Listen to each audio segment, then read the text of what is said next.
So thank you so much to John and Eric and Rufu for inviting me to present my research here. And my research is actually very, very closely related to what Christine and Greg just finished talking about. And I'm actually going to give more meat to the very fancy charts that they just presented to you. Remember that they showed you a chart related to authentic intelligence and artificial intelligence. Luckily, working in academia, I don't have to worry about competitors, so I can review a lot of the details of my algorithm to you so that you can all benefit from the nitty-gritty details of how these algorithms really work. Okay, so today I'm very happy to talk about live stream shopping and dynamic customer interactions. How many of you have heard about live stream shopping, by the way?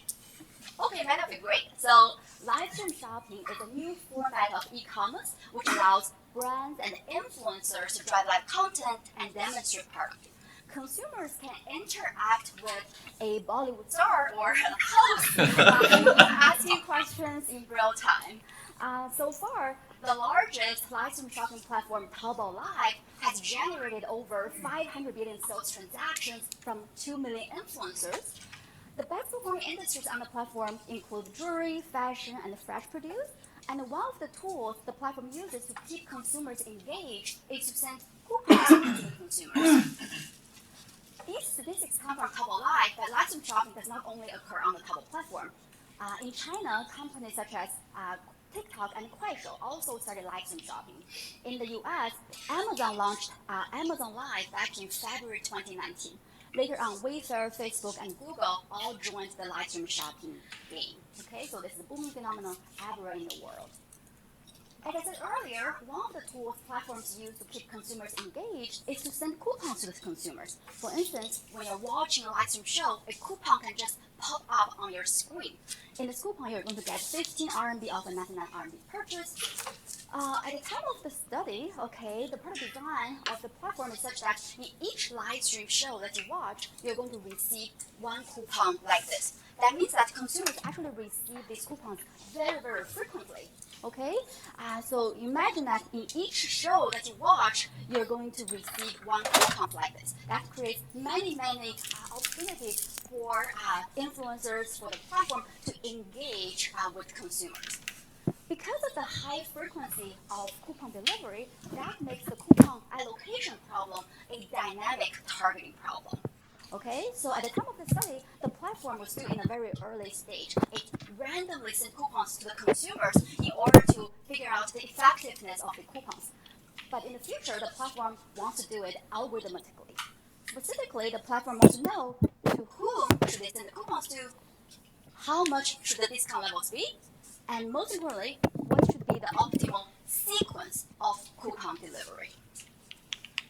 But while I motivate these questions about dynamic coupon targeting in the context of live stream shopping, these are not at all narrow questions. They actually apply to most products and services as long as there is a nature of repeated purchases.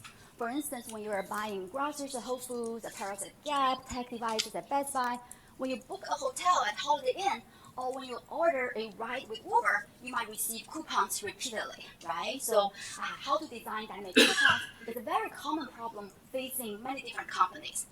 And in fact, because of the concerns about unfairness or the erosion of consumer trust, usually companies do not engage in dynamic pricing directly. Instead, they will use personalized coupons or offers or deals to achieve price discrimination. But in essence, personalized coupons and personalized pricing are actually equivalent to each other. So more broadly in this paper, I'm trying to help platforms design dynamic coupon targeting strategies and designing dynamic personalized pricing strategies. Okay, so now let me go to the details of the research questions. So specifically, I addressed 3 research questions in this paper. First, how can we develop a theoretical framework that can incorporate the consumer's intertemporal trade-offs in dynamic personalized pricing and design a policy that can maximize platform's revenue? Here, what I mean by intertemporal trade-off is a trade-off between revenues in 2 different time periods. For instance, your strategy might boost the current period revenue, but may hurt long-term revenue in the future. So that's going to be an important trade-off for platforms to take into account. The second question here is that after you design a policy, how can we empirically evaluate the performance of the strategy?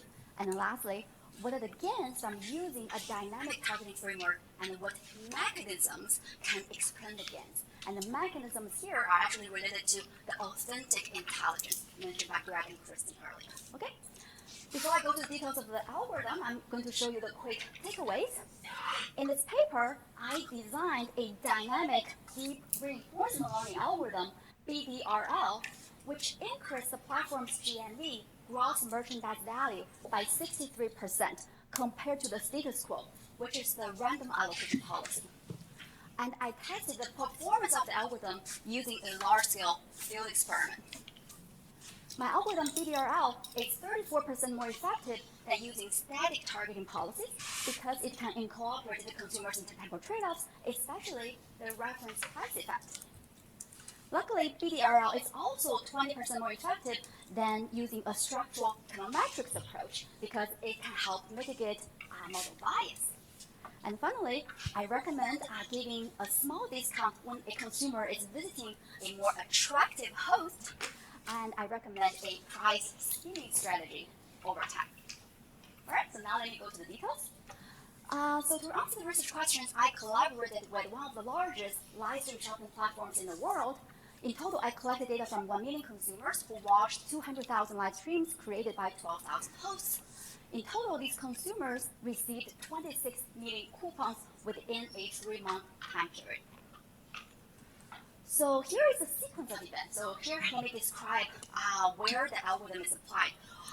Let me describe the problem setup, okay? I'm solving a dynamic problem, which means that there are many time periods t, okay? Okay, so in each, sorry, the light does not work. The light doesn't work, yeah. Okay. The light does work. Sorry about that, okay? So in each time period t, there are 3 stages. In the first stage, the consumer will first take a move. The consumer will first make a churn decision and a search decision. What do I mean by churn? The churn decision means that the consumer might actually abandon the app, the live stream shopping app, permanently leave the platform and never come back. If the consumer decides to stay with the platform, then the consumer's search process starts. So the consumer decides to use the app, open the app, and then browse all the possible live stream channels, see which one she's interested in. Once she finds something that she likes, she's going to click into the channel and then start watching the live stream content in that channel. So this is what I mean by search. The consumer's churn and the search decisions jointly determine the state the consumer is in. Once the state is determined, then the next stage starts. In the second stage, the platform will take a move by choosing the optimal coupon to be sent to the consumer in that particular stage. Okay? So here is actually where targeting occurs. You can imagine that for different consumers, watching different live stream shows, visiting different channels, and then looking at different products, you can actually send different coupons in different scenarios. So that's actually where the targeting algorithm is applied. So specifically, I'm trying to design a targeting policy pie which maps from the state the consumer is in to the action taken by the platform, which is categorized by the coupon. After the second stage, then the consumer will make the final purchase decision after receiving the coupon, and the consumer's purchase will result in the reward for the platform, which is the final revenue, the transaction price paid by the consumer. That completes the entire time period t. When the next period t+1 starts, you can see that the consumer and the platform will make the same set of decisions, and when the consumer makes a new decision, you can see that the state will transit into the next state. Okay? So again, my algorithm is applied to this second stage. This is where the targeting algorithm is applied. Okay, so in essence, I'm trying to create the optimal pricing strategy. There are many ways to solve this problem, okay? So the starting point is to create a uniform pricing strategy, right? So that should be the benchmark. The uniform pricing strategy means that, okay, everybody receives the same price. But the problem of that approach is that that's going to ignore the consumer heterogeneity. Different people have different price sensitivities, right? So we might actually want to send personalized coupons to different consumers, give different prices to different consumers.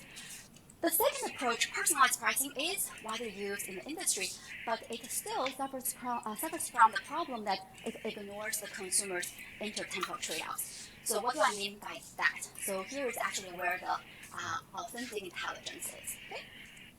In the marketing and industrial organization and behavioral science literature, 3 forms of intertemporal trade-offs have been documented. These intertemporal trade-offs are associated with demand dynamics, and they call for dynamic pricing strategies. The first intertemporal trade-off is called the reference price effect. The idea here is that, if you give a very big discount right now to the consumers might actually remember that actually can become a reference price point for the consumer. So in the future, if you give another coupon that is not as good, then the consumer will feel bad about it, so they will actually stop buying from you. So the historical good discount will actually become a reference point, which might actually reduce consumers' future response to unfavorable coupons. So this is what I mean by the reference price effect. Given the reference price effect, what should the firm do? The firm would want to start with giving a very small discount at the very beginning and gradually increase the discount level over time. This is also called the price skimming strategy. The second intertemporal trade-off is called loyalty or positive state dependence. Here the idea is that, consumers would like to stay loyal to a platform that they have already started with. If you give a very small discount at the very beginning, that's going to increase the profit margin, but that's going to create a very small customer base.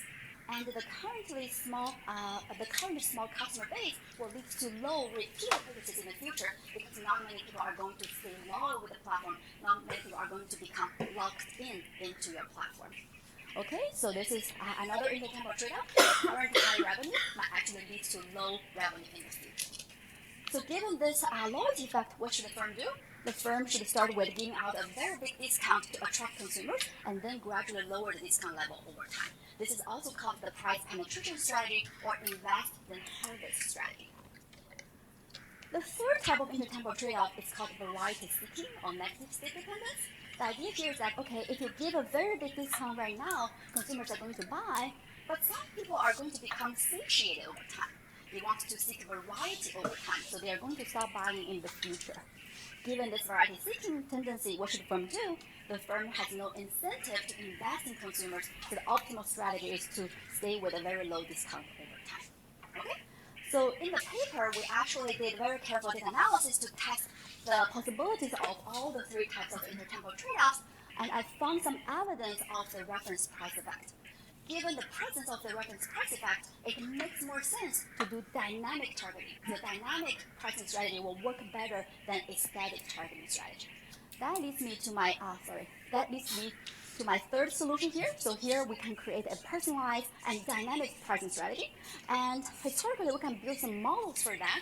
So some of you in the audience are actually structured modelers. You might have heard about these type of dynamic structure models. But one downside of this type of dynamic structure models is that they can suffer from very heavy model bias. So when I collect the data, I actually have over 300 dimensions of consumer-related variables. And many of the variables are actually continuously distributed. So if I'm going to create a model that specifies the consumer's utility function, which tells me how consumers make the churn, search, and purchase decisions within a 300-dimensional state space, that's going to be a super, super challenging task.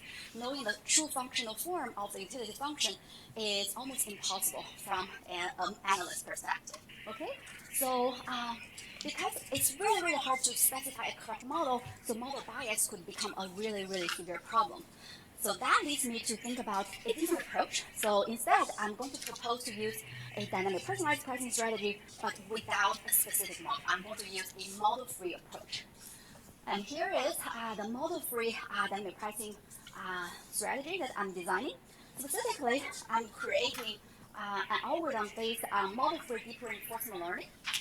So deep reinforcement learning has created artificial intelligence agents that surpass human level performance in many tasks, such as playing the game of Go or Atari games. So I guess many of you here have heard about this algorithm called AlphaGo, right? So it has been used in many other tasks, but I'm one of the first group of researchers to apply deep reinforcement learning in this pricing application, this pricing problem. Okay. So here is my deep reinforcement learning framework. The agent here is the Livestream shopping platform. The action it can take is summarized by the coupons. The environment is categorized by consumers. Remember that consumer can make certain purchase decisions. And here, with respect to state, I'm capturing consumers, hosts, products, and the live streams related characteristics. The reward here is defined as the revenue earned by the platform. Here is some more details about the state variables. This is too much detail. I just want to highlight the right things. So in this research, because of the behavioral science knowledge that I learned from the past literature, I carefully selected these red state variables so that I can capture the consumer's intertemporal trade-offs summarized by this page. Okay? All right, so now let's talk about how do I actually solve this problem. The specific policy learning algorithm I'm using here is called batch constraint Q-learning. I know this is a jargon. I just want to show you that this model has 3 advantages. First of all, it can help me avoid this problem of model bias because I'm essentially using a model-free approach called Q-learning. The second advantage of this algorithm is that it can help me deal with the curse of dimensionality problem. I'm working with 300 different state variables, many of them are continuously distributed. I cannot actually store all the value functions in data set. Okay, so I'm actually using deep neural networks to approximate these value functions. The third advantage of this approach is that I can lower the cost of experimentation. So I'm working on a very high-stake problem, which involves millions of consumers and billions of dollars of revenue. If the proposed policy underperforms, that's going to create a significant profit loss for the e-commerce platform, which operates with a very thin margin, right? So instead of taking a great risk to run an experiment in the online setting, I decided to use the batch reinforcement learning approach, which allows me to use the historically collected data and to evaluate the policy offline to ensure its success before launching it using a field experiment. Okay. All right, so that's my algorithm. I'm going to compare my algorithm BDRL with a very comprehensive set of benchmarks. Now let me just show you the results, okay? So here I'm comparing my BDRL algorithm with, first of all, uniform pricing strategies, then static and personalized pricing strategies, and then personalized dynamic pricing strategies based on econometrics model. You can see that across the board, my algorithm is the best performing one. It actually allows for both personalization and dynamics, so it could successfully help the platform increase its revenue by 63%. So here, the model evaluation is based on historical data. After I show these numbers to the platform manager, they actually got convinced by me and they allowed me to finally run a field experiment to test the performance of the algorithm. Here is the field experiment result. As you can see, again, my algorithm significantly outperforms the baseline as well as the cutting-edge econometrics approach. Okay, so finally, let me give you some intuitions. You may be wondering, why does the algorithm work? Why is this happening? The algorithm is very successful because of 2 reasons. First of all, it can help me decide when to target. And secondly, it can help me decide who to target and even combine the 2. So let me first show you when to target. So here I'm comparing my algorithm BDRL with a static algorithm, GBDT, for those of the machine learning folks. This is a static algorithm. You can see that the static algorithm recommends giving a lot of the high discount level coupons to a new consumer who has only made one purchase in the past. In contrast, my dynamic algorithm recommends the opposite. I think the reason here is because of the reference price effect. The idea is that, if you give a lot of very deep discounts to a new consumer, the new consumer might actually take that into account and then remember that low price as a reference price point. So in the future, if you're giving something less ideal, then the consumer is going to stop buying from you. Because there is a potential negative long-term consequence of giving a very big discount at the very beginning, my model actually behaves more conservatively. My policy actually recommends gradually increasing the discount level over time in order to avoid the negative consequence of the reference price effect. Here, the second dimension is who to target. Interestingly, my algorithm actually recommends giving better deals to a consumer who is watching a show produced by a less attractive host, probably to compensate this consumer for watching somebody who doesn't look as attractive as others. And then finally, the algorithm can also help me organically combine when to target with who to target. here I'm looking at two segments of consumers, low spenders and high spenders. Because low spenders are relatively more price sensitive, my algorithm recommends giving them a slightly higher discount level coupon to begin with, and also increase the coupon discount level over time at a faster pace in order to keep these consumers continuously engaged. All right? So that's a quick overview of the performance of the algorithm. I guess many of you here are wondering, okay, I don't have live stream shows, I'm not giving coupons, but why is this relevant for me? This page is about how you can actually apply it. What I'm doing here is actually creating a very generalizable framework. This type of deep reinforcement learning can be helpful for solving many different types of problems, including giving dynamic offers to consumers through emails, including optimizing customer lifetime value over time. As long as you have a problem that involves dynamic and high-frequency consumer interaction, consumer information, you can consider a reinforcement learning framework like this. So to run this type of model, ideally you want to have individual level panel data that you can track a consumer over time. And ideally you want to set up infrastructure in your organization that can allow you to conduct real-time interventions to consumers. Okay, so these are the requirements. If you want to try this in your organization, please feel free to contact me. Thank you so much for your attention.